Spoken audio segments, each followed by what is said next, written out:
Until the season changes and suddenly everything seems darker, less lively, and you lose your motivation to get out of bed. If you struggle with depression, you're not alone. In fact, 1 in 5 people experience some form of depression, and no matter the time of year, it may affect your behavioral or physical ability to live a happy life. At the American Psychiatric Association Foundation, we understand what you're going through, and we're here to help. Our vision is to build a mentally healthy nation for all, because we want you to live your best life and be your best you all year round.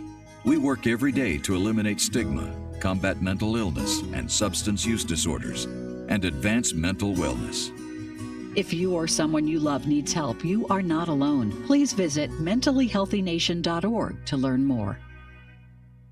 They are our love bugs and companions. They are our pets, our family, and they make life better. When we face unexpected challenges, so do our pets. That's why we're on a mission to support people and their pets. Whether donating a bag of kibble, sharing an Instagram post of a lost cat, or welcoming a foster pet into your home, every bit of kindness counts.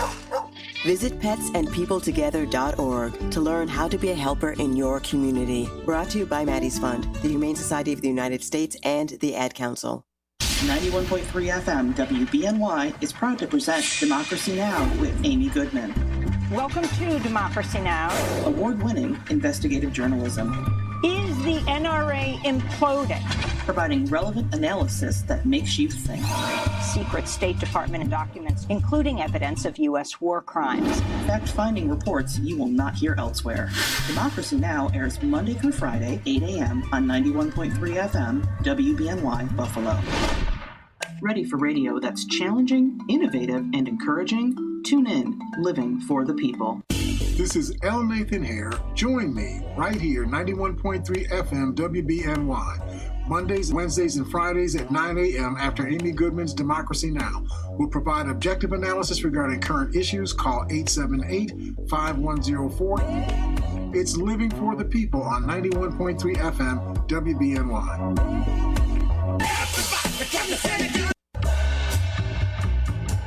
Here we go, Living for the People. This is L. Nathan here. Welcome you to our broadcast, focused on providing you insight into events shaping our national and regional world and the facts behind those events and policies that are shaping our world for today and for tomorrow.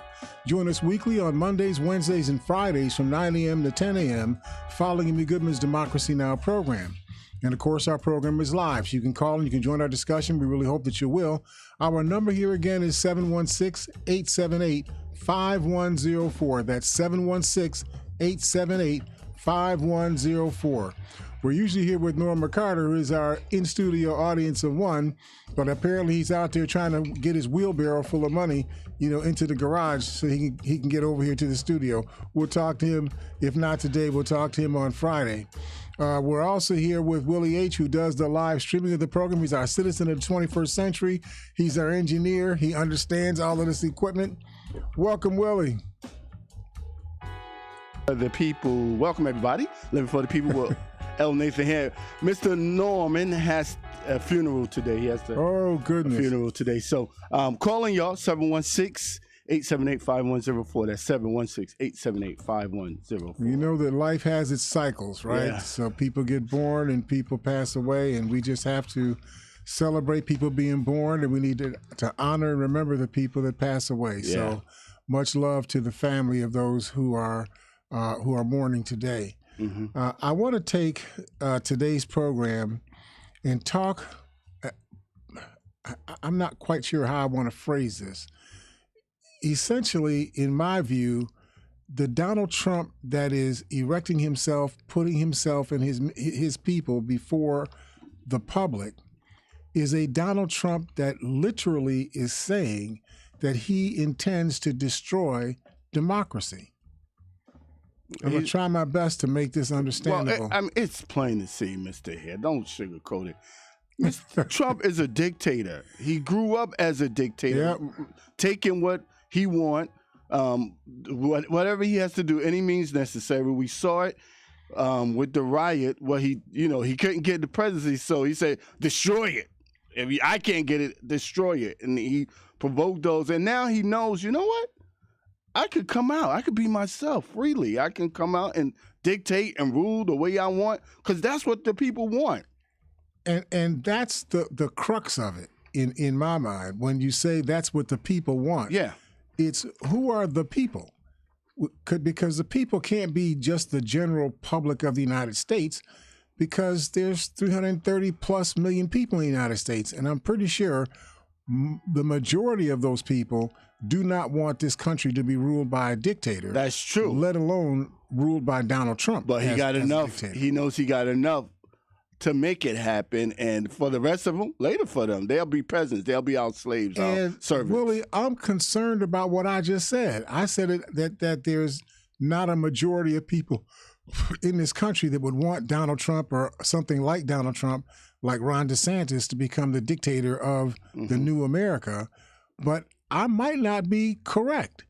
It may be that there's a majority of people in this country, you know, who are white nationalists, who are Nazis, who are American nationalists, you know, who are supremacists, who are corporatists, you know, and so on. Yeah, you got to think about it. They, you know, a lot of the people in this, or some of the, I shouldn't say a lot, some of the people in this country feel like, okay, we want to keep our white privilege.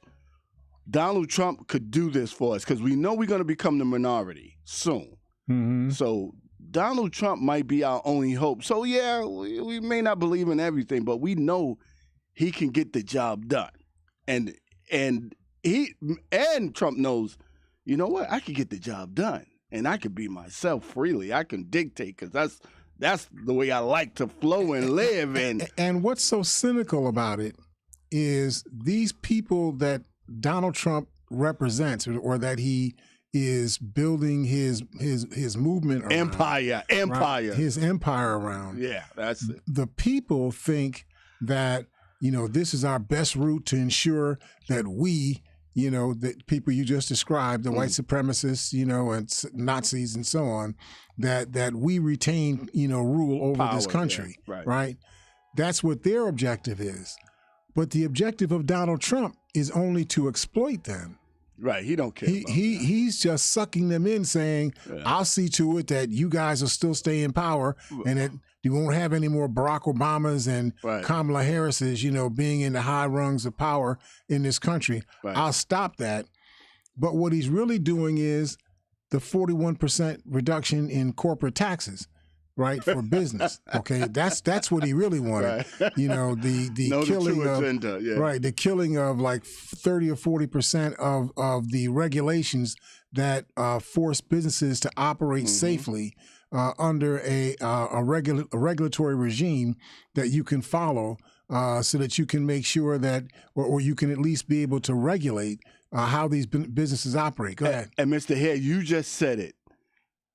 The fat cats, the people that got power and money, they're looking to Trump because they know with Trump, we can get it all. We can. Well, not only are they looking to Trump, they finance Trump. Right. They're the reason why Trump had $300 million to run his campaign in 2016, $300 million. He got that money from corporate fat cats, right? Because they had an agenda.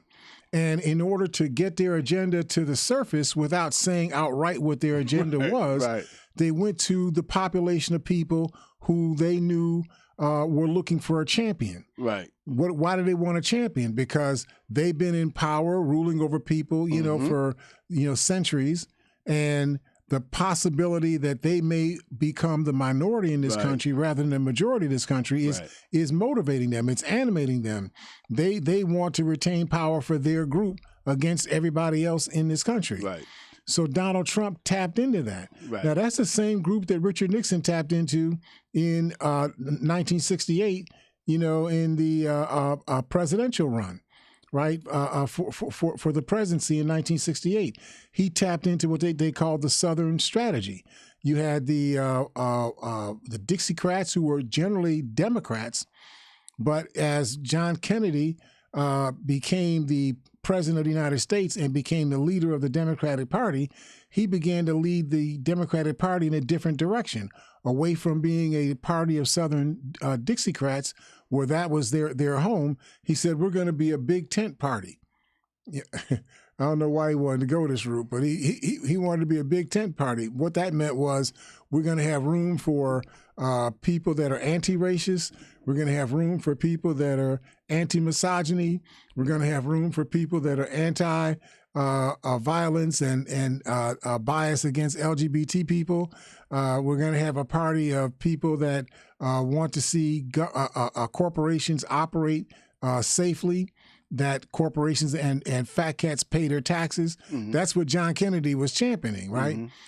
And he's saying, and you know, I got room for you racists too. And hopefully if you all hang out with us, you'll stop being racist. You'll learn how to behave better. Mm. That's the America that John Kennedy was pushing. So the Ronald Reagans and the Richard Nixons and so on, they said, well, we'll give you a home in the new Republican Party. You know, the Republican Party that they claim is the party of Lincoln, mm-hmm. right? We're going to give you a home in the new Republican Party. All you Dixiecrats, all you Southern, you know, power seekers, we're going to give you a home in the Republican Party. And that's what they did. They didn't succeed as often as they wanted to succeed, but they succeeded a lot. If you look at who were the presidents from 1968 going forward, Richard Nixon in 68, followed by Gerald Ford, followed by Jimmy Carter, followed by... Jimmy Carter was a different type, wasn't he? Jimmy Carter was elected in 1976, right? So Nixon is 68. Ford took over, I think it was in 73, because he took over the administration of Richard Nixon when he had to resign for being the crook that Donald Trump is. Remember, he was the first crook? Mm-hmm. And so the second crook, we'll get into that in a second. But then we went to from Ford to 76 to Jimmy Carter. Then we went to Ronald Reagan, right? Ronald Reagan built on that same Southern strategy, mm-hmm. right? I'll give you all a home in the Republican Party, right? And in return, you all put me in charge of the government. But what he actually did was lower taxes. Remember, tax rates used to be for the highest income people somewhere around 91%. Mm-hmm. He brought that down where the highest tax rate was something like 54%. Whoa. Big time, right? Big time. Okay. You know, and began that deregulation environment, began attacking, you know, every effort that people were making to provide inclusion and democratization in this country. Mm-hmm. Ronald Reagan did everything he could to knock that stuff down and elevate the interest of the class that he represented. So he's giving people this boogeyman that they could go chase, you know, those dark-skinned people, you know, those others, mm-hmm. and so on. And they love chasing that. Yeah, that's right. Let's keep them out of power. Right. But while he was doing that, getting your votes to do that, he was also getting you to vote for the classists, the people that were the money people, the people that had control over industry, the people mm-hmm. that were supposed to be paying taxes that weren't, and so on. That's what he was doing, using the we'll keep you in power strategy to suck you in. That's exactly what Donald Trump is doing, has been doing. And Americans have to face themselves. You know, at the end of the day, if you do not face yourself and articulate honestly, here is the reality of me. Here is the problem that I have. You can't address the problem if you don't know what the problem is, or you're not willing to define the problem and then attack what really is wrong. You're going to wind up attacking things that really are not wrong or have nothing to do with the problem. You're just going to waste time and money and let the problem that you really have fester. I think even within the Democratic Party, that's why they're not on fire, because you got some of those people, Democratic Party, that, you know, they're liberal, but they're also a little conservative. And they also, you know, if Donald Trump take over, they're like, well, you know, we'll still have our privilege. Because we'll still be us. Right. See, because at the end of the day, the Democratic Party is still ruled by the same, you know, cut of people. They just a little liberal, right? That's you know, they're right. Well, yeah, I'd say they're more liberal. You have liberal people in the Democratic Party, right?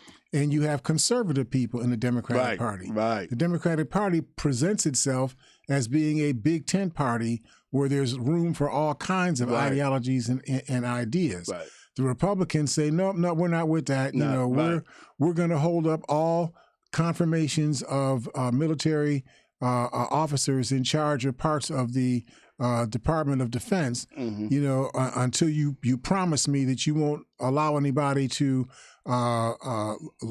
leave the area to go to another state to get an abortion. And if they do, they got to pay for it out of their own pocket. They can't charge it to their insurance company. That's the kind of stuff that we got going on right now. You're in the middle of a war that threatens the possibility of keeping the Western European alliance intact, that threatens to create a new USSR, a Union of Soviet Socialist Republics, taken by force, that threatens that right now. That's going on at this moment. Yeah. At the same time that you have the Chinese basically putting themselves in a position that they can control the trade relationships of all those countries on the Pacific Rim, on the other side of the Pacific Ocean from the west coast of the United States. That is a strategic interest that the United States has. What are we doing to address that? We have, the threat to our environment that we're living through right now. We have the threat to our future energy reserves that if we don't solve it, this is going to be these are going to be the things that destroy us, not just politically, that will destroy us biologically. We just won't make it as a species of being. We got a lot on our plate, and yet we're running around here, with Tommy Tuberville, using up all of his political capital to keep people from getting confirmed as the head of different departments or units of the Department of Defense. That's just insane that's what's going on in this country right now. So I went to an article written by Bess Levin. This was written in Vanity Fair. I don't know if you all know Vanity Fair. It's a etiquette type magazine, but you see a lot of quality articles that are written and published in Vanity Fair. And his article talks about Trump making it clear that he would be an out-and-out dictator if he was elected. In an article, now this article was written January 31 of 2022.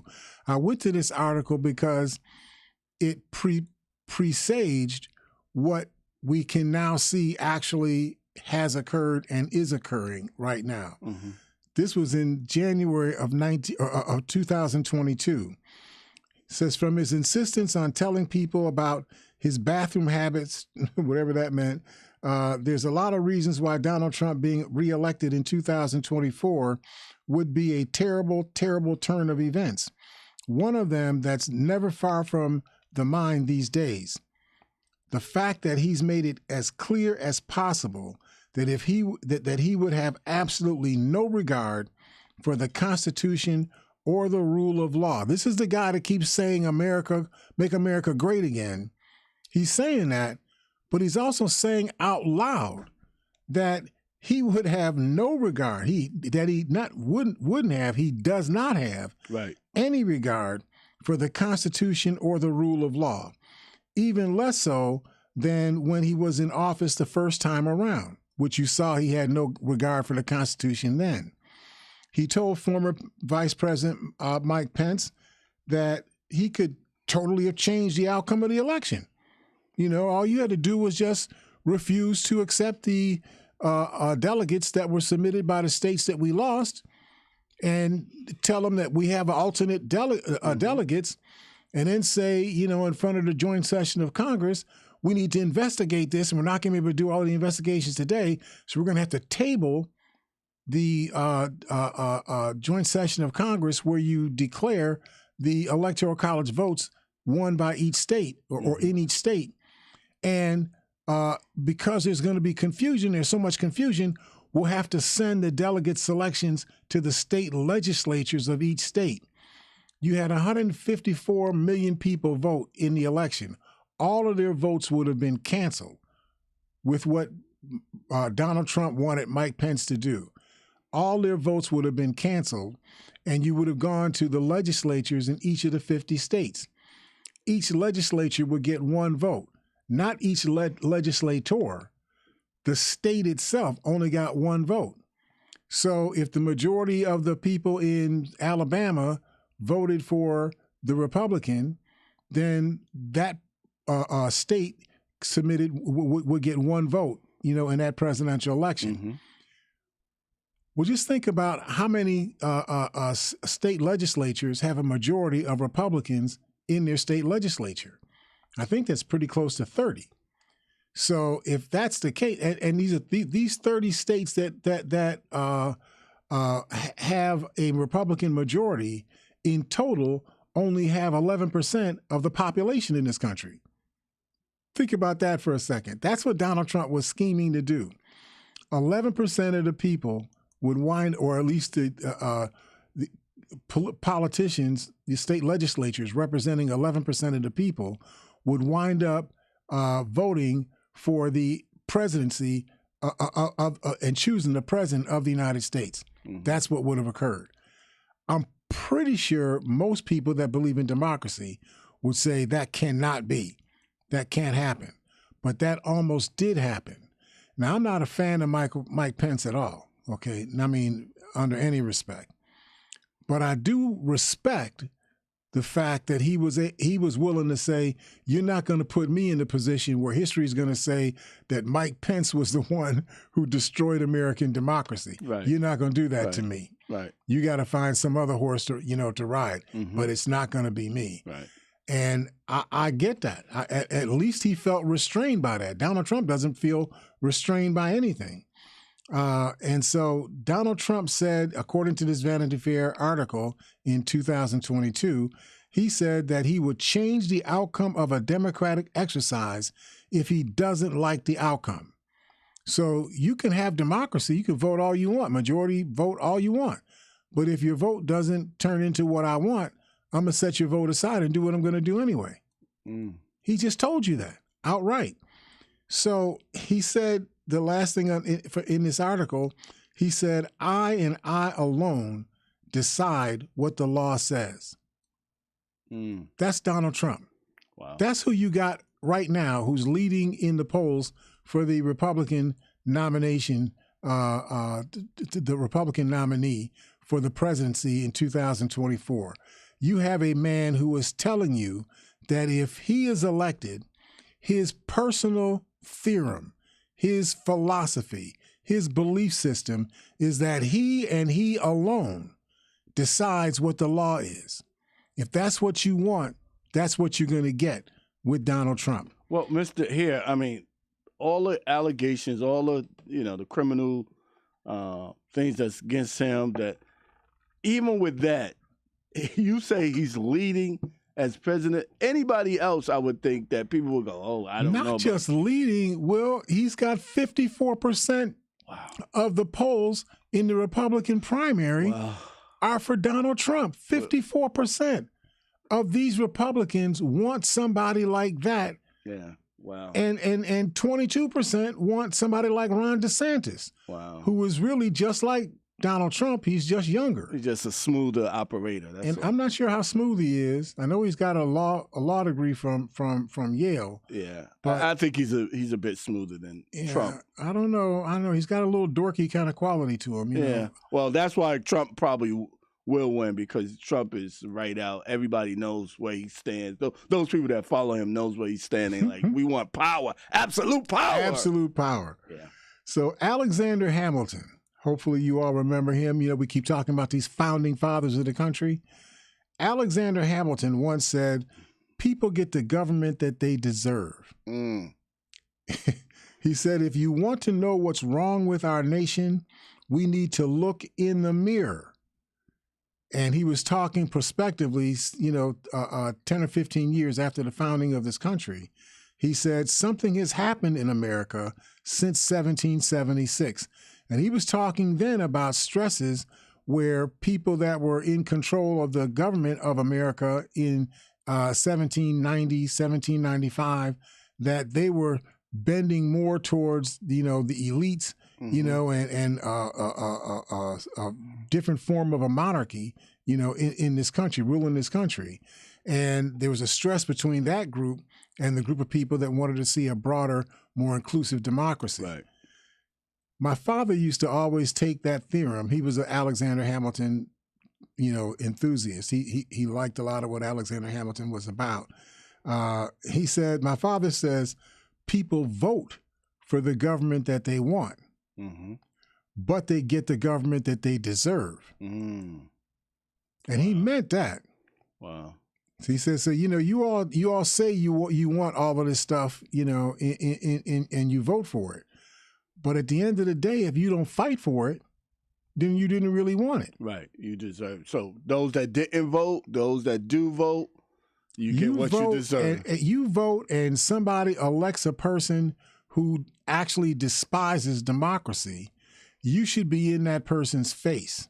You should make it impossible for that person to be able to function in office because you are protesting, you are organizing, you are using your levers of control in the processes of government to prevent somebody like that from being able to take or use power in this country. Well, I do believe we have in this country, we do have those people that are against Trump and everything that he represents. But I think the thing is that then you got the media and everybody else. Well, Biden is horrible, so either keep the horrible president or elect Trump, at least he can do something. So you got that going on too, where they are smashing Biden, which happens to be doing a great thing. I think the economy and everything is better, much better. And they keep talking about the economy. Oh, this economy, you know, it's crazy. You know, there's so many different things going on.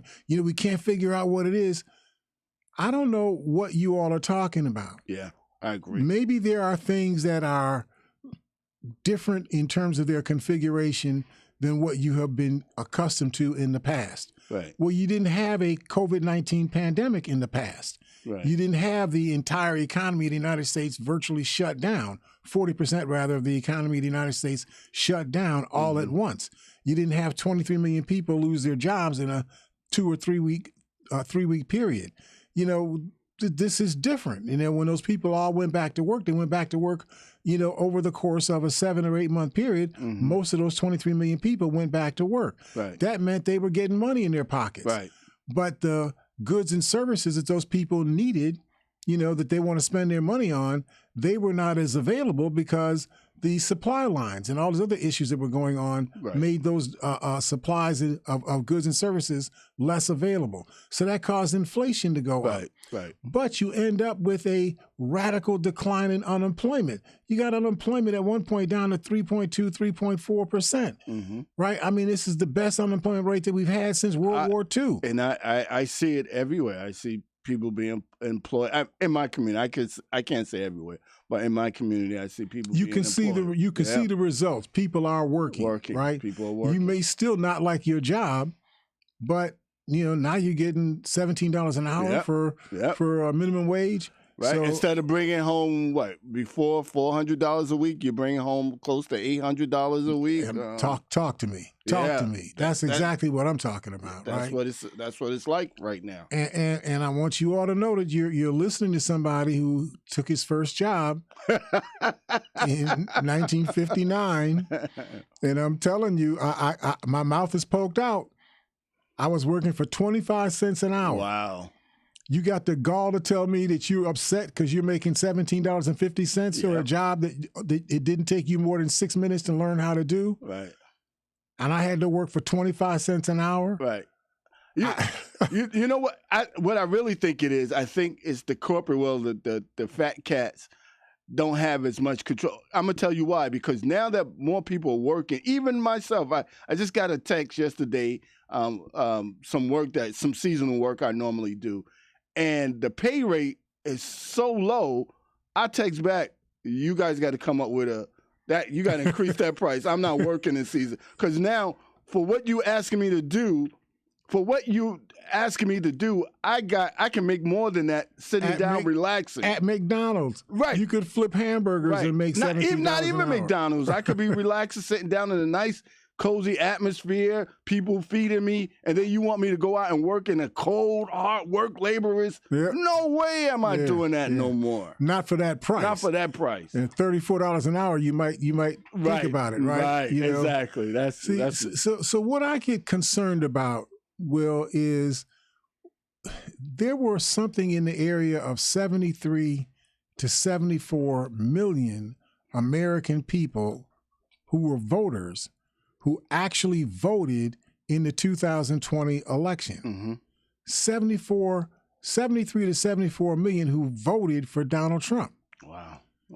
And that body of people, more or less, I'm sure some dropped away, but others have been attracted to it. That body of people, they are arrayed against 83 million people who voted for Joe Biden and the Democratic Party. Right. My concern is that that's not a wide gap. Right. You got essentially 47% of the people in this country are willing to go along with the despicable conduct of this former president who's been impeached twice. He's been indicted, has almost 70 plus, 72 or 73 felony indictments, felony counts against him in those two indictments. You've got that person who is being championed by 47% of the people in this country. Now, maybe not all of that. I mean, obviously, Ron DeSantis has 4 of those people, and Asa, what's his name, Hutchinson. The few people, Chris Christie, all of them together may have 7, of those 47% of the people. But you got the huge chunk of those people are in the camp of Donald Trump. They want what Donald Trump is selling. Well, that's what it gets me up concerned. Mr. Hare, I suspect that when Obama took office, because I saw the way people reacted when Obama took office, a lot of privileged people got very afraid and like, oh God, our world as we know it is over. And then the policies and of course media beat Obama up.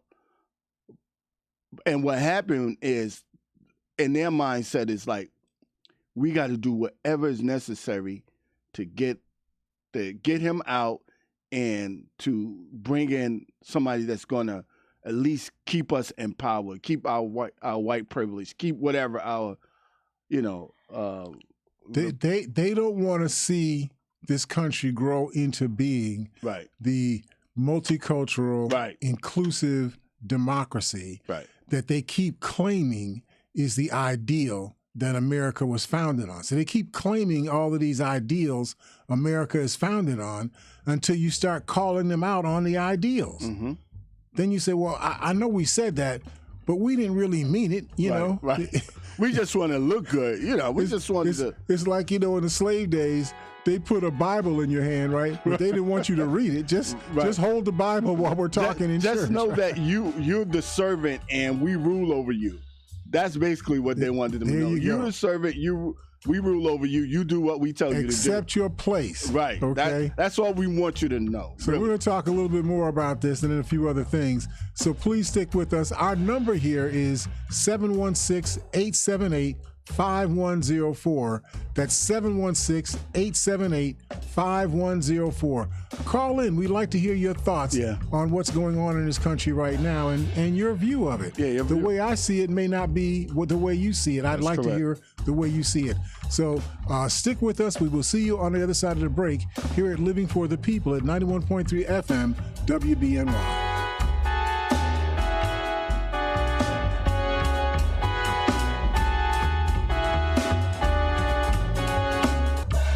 Ready for radio that's challenging, innovative, and encouraging? Tune in, Living for the People. This is L. Nathan Hare. Join me right here, 91.3 FM WBNY. Mondays, Wednesdays, and Fridays at 9 a.m. after Amy Goodman's Democracy Now! We'll provide objective analysis regarding current issues. Call 878-5104. It's Living for the People on 91.3 FM WBNY.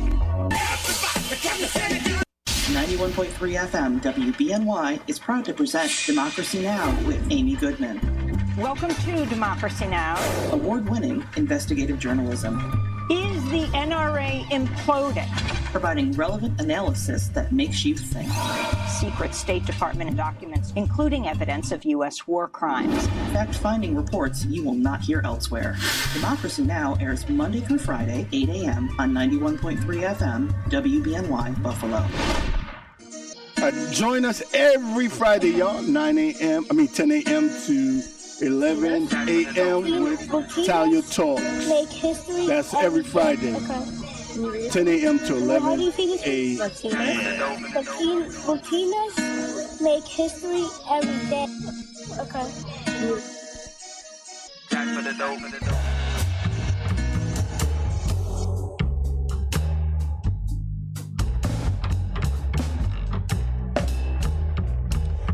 All right, welcome back to Living for the People. This is L. Nathan here, your host here for the rest of this hour. We're here with Willie H., who is the producer of the live streaming of the program. Welcome back, Willie. Welcome, everybody, to Living for the People with L. Nathan here. Call us 716-878-5104. That's 716-878-5104. And I just want to put a shout out to our producer, James Brown. Hope everything is going well for you. Look forward to talking to you soon in the near future. And I also want to put a shout out to the student government of the Buffalo State College, university. How do you say it? The State University of New York College at Buffalo. I think that's the right way to say it. Right? Yeah, probably. But they're the sponsors of the student government is the sponsor of this program, and I just want to make sure we got a shout out to them.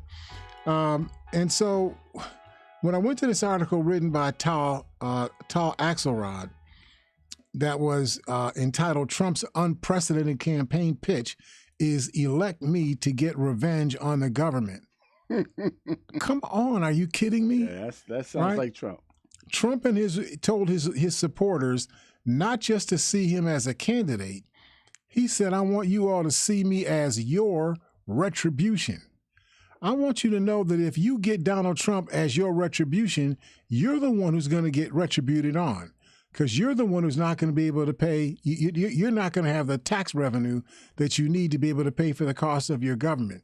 You're not going to be able to respond to the environmental and ecological crises that occur all the time. Floods occur, hurricanes occur, earthquakes occur, fires occur all the time. That gets responded to by government. If you don't have government, you don't have anything to respond to it. You're going to be the ones who will pay the price when there is so much dislocation in our economy that people start falling out of employment again, and we start raining unemployed people rather than raining employed people, right? And so on, right? Donald Trump has vowed that if he's reelected, that he would wield his power to personally remake parts of the federal government to a degree that historian Mark Updegrove says was unprecedented. I'm tired of hearing this word unprecedented too. It's just wrong. Not unprecedented, it's just wrong. Trump has promised to hamstring perceived enemies, including the Department of Justice, which is currently investigating him, and target Republican bogeymen like President Joe Biden. Trump swore in June to appoint a special prosecutor to go after the Bidens, and that he would totally obliterate the deep state. I want to talk a little bit about that deep state stuff, right? Here's what he's talking about. It's the civil service workforce. These are the people that get your driver's licenses, the people that register your deeds for your properties, the people that build and maintain your roads and your bridges. You know, the bridges are falling down. The people that put those bridges back up, they're civil service workers, right? The people that collect and correct your taxes. They don't just collect your taxes or your tax returns, they correct your tax returns. I've gotten money back from the federal government because I didn't do the return correctly, something that I should have deducted or did the math, wrong. They corrected it, and sent me another $800, you know, and so on, right? That doesn't happen often, but I'm okay with it. I just got a letter for about $400 that I need to really look at and see if I can get that money. There you go, right? I mean, but those are civil service workers. They're the people that respond to floods, to fires, to quakes, to spills, and any other emergencies. They continuously review and evaluate and refine federal procedures, eligibility requirements. They distribute resources. They test your water. They test your food. They collect and distribute your mail. They secure our borders in terms of border crossings and supervision of our shoreline, cargo offloading and distribution of goods from our shorelines into our country. That's just a tiny bit of what the civil service workforce does. Trump wants to take those workers, take away their civil service status, take away their civil service protections that you get instead of, or your union type protections, to take those things away so that if you don't do what he wants, he can just fire you at will and hire cronies, right? That's what Trump wants to get done. You ask yourself, those of you that have been loyal to your construction unions, to your steelworker unions, and so on, the unions that were dominated by the same people that have dominated, you know, the rulership of this country. Your concern obviously is, well, we're not having as much political power as we had before. We got to share power with other people. That's right. If other people make up 54% of the people in this country, other people should be sharing some of the power in this country. Right. Well, why would you object to that? Well, I know why you would object to it, you know, because I won't go any further on that. That civil service workforce that I accounted for, or I listed this long accounting of what the federal civil service workforce does, which may only be like a tenth of a whole, because I want you to understand who and what Donald Trump and his seduced minions are talking about when they're talking about the deep state. When he gets upset because prosecutors in the Justice Department see crimes being committed, you know, by people, whether they're Republicans or Democrats or conservatives or libertarians or whatever they are, they see crimes they think are being committed, they investigate those crimes. And if they come up with enough evidence that they feel that if you brought that before a judge, they would be convicted, then they put it before a grand jury and seek an indictment. That's their job. That's what they do. But Trump feels that, no, you know, I'm the boss. And if I say that you shouldn't investigate that, you shouldn't investigate it. That's the kind of government that Trump wants. That civil service workforce, that deep state he's talking about, includes the FBI, the Department of Justice, the Environmental Protection Agency, the Office of Safety and Health Administration, among many critical quality of life functions of our collective government. Trump declared that this is the final battle. Either they win or we win. He said this in March of this year. Now, among his policy proposals, he said that he would essentially turn broad swaths of federal workers into at-will employees who he could fire and replace rather than terminating them for cause, such as bad performance and after satisfying certain employment protections. Shortly after being indicted in New York in April on felony charges of falsifying business records, Trump exhorted congressional Republicans via social media, defund the DOJ and the FBI until they come to their senses. So what would be coming to your senses?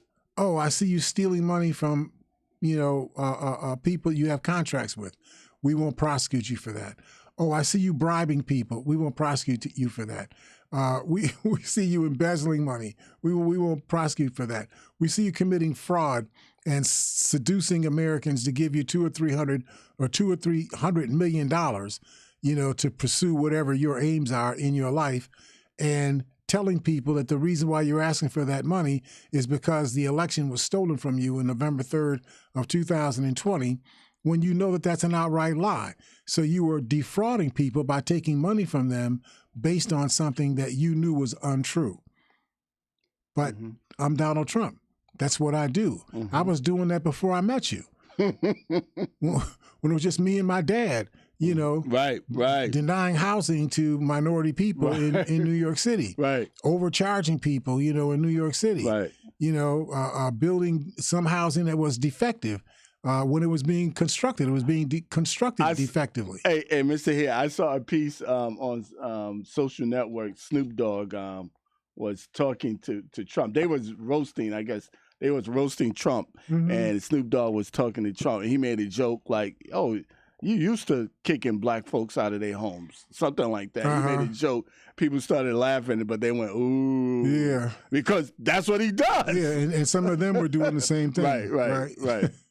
So, in other words, Trump says anybody or anything that does not conform to Trump's wishes, he would fire, defund, or have their departments of government eliminated. This includes longtime partisan institutions deriding national security and intelligence workers as corrupt, and he crassly attacked both the special counsel who was investigating Trump's alleged mishandling of government secrets and the prosecutor's family. He actually directs citizens to attack the family members of David Smith, the special prosecutor. Yeah, I remember that. Yeah, wow. I mean, where's the morality in that? Yeah. Right? Yeah. You all claim yourselves to be, Christian evangelists. Right. Well, where's the Christian and what are you evangelizing? Well, even when you go back to slavery, a bunch of them was Christians. When you go through history, you'll find that a bunch of them are so-called quote Christians. You're not really Christians. You're maybe churchgoers who, want to do whatever they want to do. That's basically what you So they have like the Nazi meetings in the back of the church? I don't know if they have Nazi meetings, but, Okay. Well, they make the appointments. So time and again, according to this article, we've seen Donald Trump attempt to remake our government in his image, not based on the country's ideals and traditions, but based on Trump's personal agenda. He says, what for me is as much disgusting as it is worrying is the 70 million plus or minus voters who want what Donald Trump is selling. Trump has actually gained favor among his so-called base in response to his twice being impeached and twice being indicted, according to the 538 polls. One voter in Merrimack, New Hampshire, at a function, a Trump rally that they held up there, he said in response to the two new indictments listing 70 plus felonies that Trump is being accused of, he says, well, it makes me more supportive and more prone to help him in any way I can. That's your response to somebody who is being accused of 73 felonies. Wow. Your response to that is, well, he seems like a great guy to me. That's a good resume for a president of the United States. Wow. He says this woman who attended, I have their names, I don't want to say their names. She was another attendee of this event who had voted for Trump twice. She says she's sticking with him. Right. She says, quote, they're scared because he can finish this war. If you believe in him, you're going to be a supporter no matter what. That's funny when people say that, because when Bill Cosby, all of us thought highly of Bill Cosby, the American pudding guy. And but when they came up with indictments like, oh, but he got all these indictments, there's got to be something wrong. Well, shouldn't that logic extend to Trump too? Like, ooh, he got all those indictments. There's got to be something wrong. If Trump looked like Bill Cosby, right, exactly. And those indictments came, they would have said something was wrong. That's correct. But Trump doesn't look like Bill Cosby. He's got the right color skin. So that was the deal. What's interesting is this assertion that this woman says that Trump can finish this war. What war? She doesn't tell you what war she's talking about, right? What's Trump doing on your behalf? What is he doing to fight for you? The only thing Trump is doing to fight for you is preserving this veneer, this outward look that the corporate body of white Americans will still be in control of the government of the United States. into perpetuity. Right. That's what he's selling. Right. But that's what he's selling you. That's not what he's actually doing. Right. What he's actually doing is lowering taxes for people who should be paying taxes. What he's actually doing is deregulating industries so that even if it means you have to pay more to produce the goods and services, people would be safer, people would be healthier because of the regulations that you have put forward. He's undermining those regulations. He actually champions killing these regulations. We don't want business to cost more. We want business to cost less. And if costing less means that a lot more of you die, well, welcome to America. Yeah, that's Trump. That's not funny. No, but that's why they love him, because they know he's gonna he's gonna tell the truth, what he really feels, and they feel that way too. Like, that's our guy. So Trump has persuaded people that the FBI and the Department of Justice are the enemies of Donald Trump, and by extension, if he's my enemy, if they are my enemy, then they are your enemies. That's what Trump is selling. He gets people who care about him to care about people who are standing in his way. And the agencies of law enforcement, he's declared war on them. That's who this lady was talking about. She didn't want to say it out loud because she knows that's not right.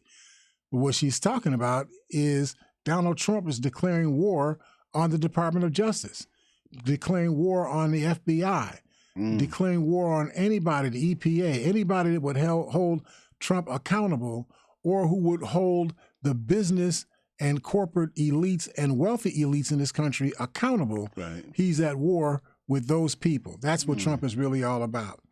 A Fox News poll released last month showed that 40% of registered voters have a lack of confidence in the FBI. Now, this is just this theorem. Well, when a large portion of the African American and Hispanic American community held basic mistrust of the FBI due to the FBI's discriminatory record and oppressive record, you didn't see the newspapers calling these voters, oh, that's the base. You know, the base feels like that. Well, you know, this is what the base thinks. They weren't saying that. They were saying that they were talking about these African Americans as if there was something insidious about us. Right. The fact that you had the suspicions and mistrust of the FBI, that meant that there was something untrustworthy about you for having those suspicions, right? But when this base that you're talking about, you know, this you know, supremacist, you know, idealists, what they're talking about, they're always referred to as the base, or they even referred to as the Americans. This is what the Americans think. This is how language that the media uses normalizes things that should be treated as abnormal. They treat these things as if they are normal. So the deep trust and dislike that these people have and feel about these institutions, these Trump supporters feel about these institutions, just comes through so strong when you talk to these voters. Trump's message is in line with how the voters are thinking about these institutions. They don't trust them at all, according to Gunnar Raymer, who's a political director of the Republican Accountability Political Action Committee.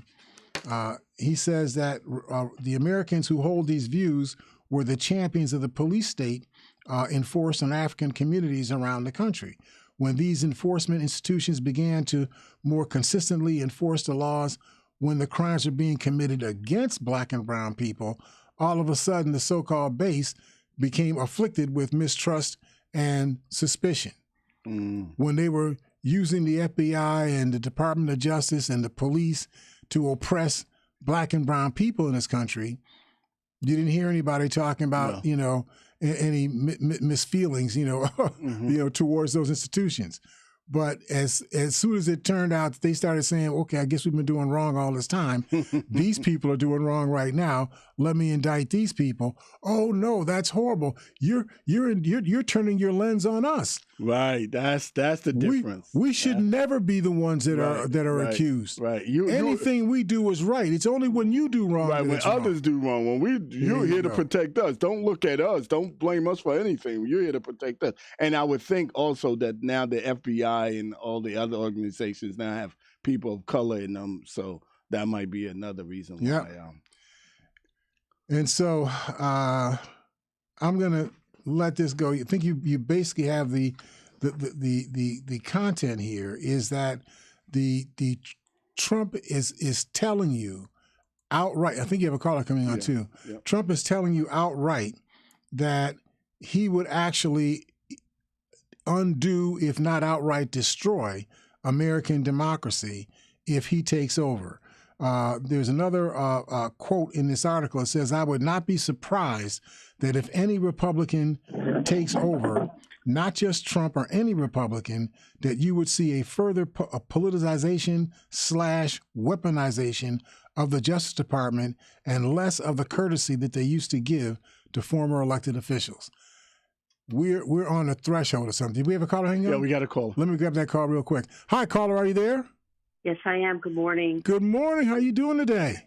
I'm doing well. Good morning. Excellent. Willie, thank you both for taking us to the 21st century. Thank you.